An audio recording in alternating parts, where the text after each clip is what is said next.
আল আদবুল মুফরাদ ইমাম বুখারী রাহিমাহুল্লাহ রচিত এক কালজয়ী গ্রন্থ। ভাইরা আমার, কিয়ামতের ময়দানে মিজানের পাল্লায় সবচেয়ে ভারী যে আমলটা তোলা হবে তিরমিজির হাদিস অনুযায়ী, সে আমল কোনটা? মানুষের সুন্দর আচরণ, মানুষের সুন্দর। আজ মুসলমানদের মধ্যে আমাদের আখলাক এবং সুন্দর আচরণের আকাল চলছে, দুর্ভিক্ষ চলছে।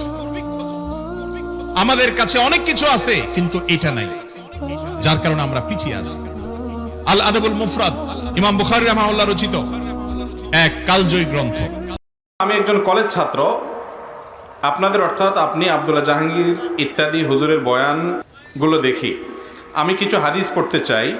কোন হাদিসগুলো পড়ে আমি বিশুদ্ধ জ্ঞান অর্জন করতে পারবো, একটু পরামর্শ চাই।